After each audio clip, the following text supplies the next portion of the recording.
Hi friends, today we're going to be talking about our square roots quiz, and we're going to start at number 1.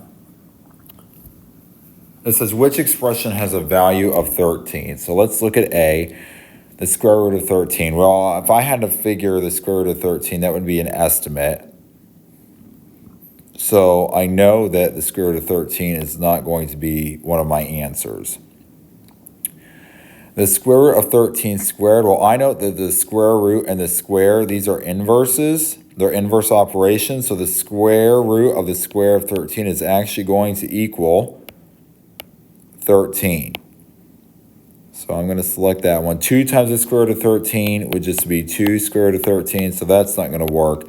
And then 13 times 2 is the square root of 26, and that does not have a value of 13.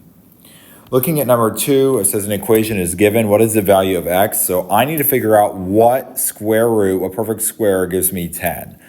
So I know that the square root of 100 is equal to 10, and that's just one of our perfect squares we had to have memorized.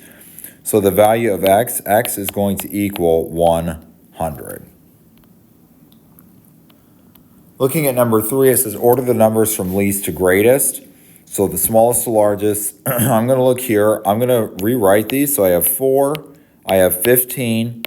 The square root of 144 is 12. The square root of 81 is 9. And the square root of 4 is 2.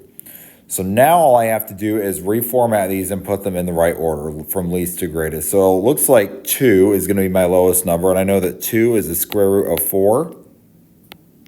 So that's going to go first.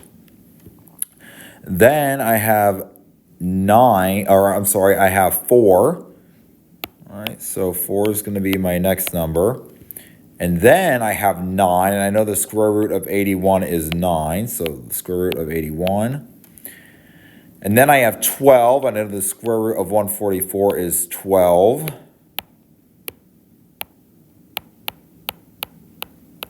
And then I have, last but not least, I have 15.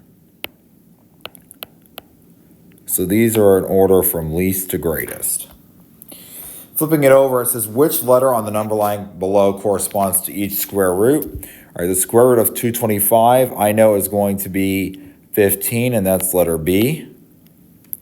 The square root of 64, that is 8, that's letter D. The square root of 121 is 11, that's letter A. The square root of 196 is 14, so that's letter F. 2, that's going to be letter E. And then the square root of 169, that's going to be 13, that's C. And then last but not least, it says, what operation can be applied to the square root of 81 to equal 81? Explain your answer. Okay, well, we just talked about this kind of above there, inverse operation. So the square root of 81, if I multiply that by the square root of 81, that's actually going to give me 81. Or you could say the square root of 81 squared, because those cancel and you're left with 81. And again, the reason this is because squaring and square rooting are inverse operations. Good job, friends.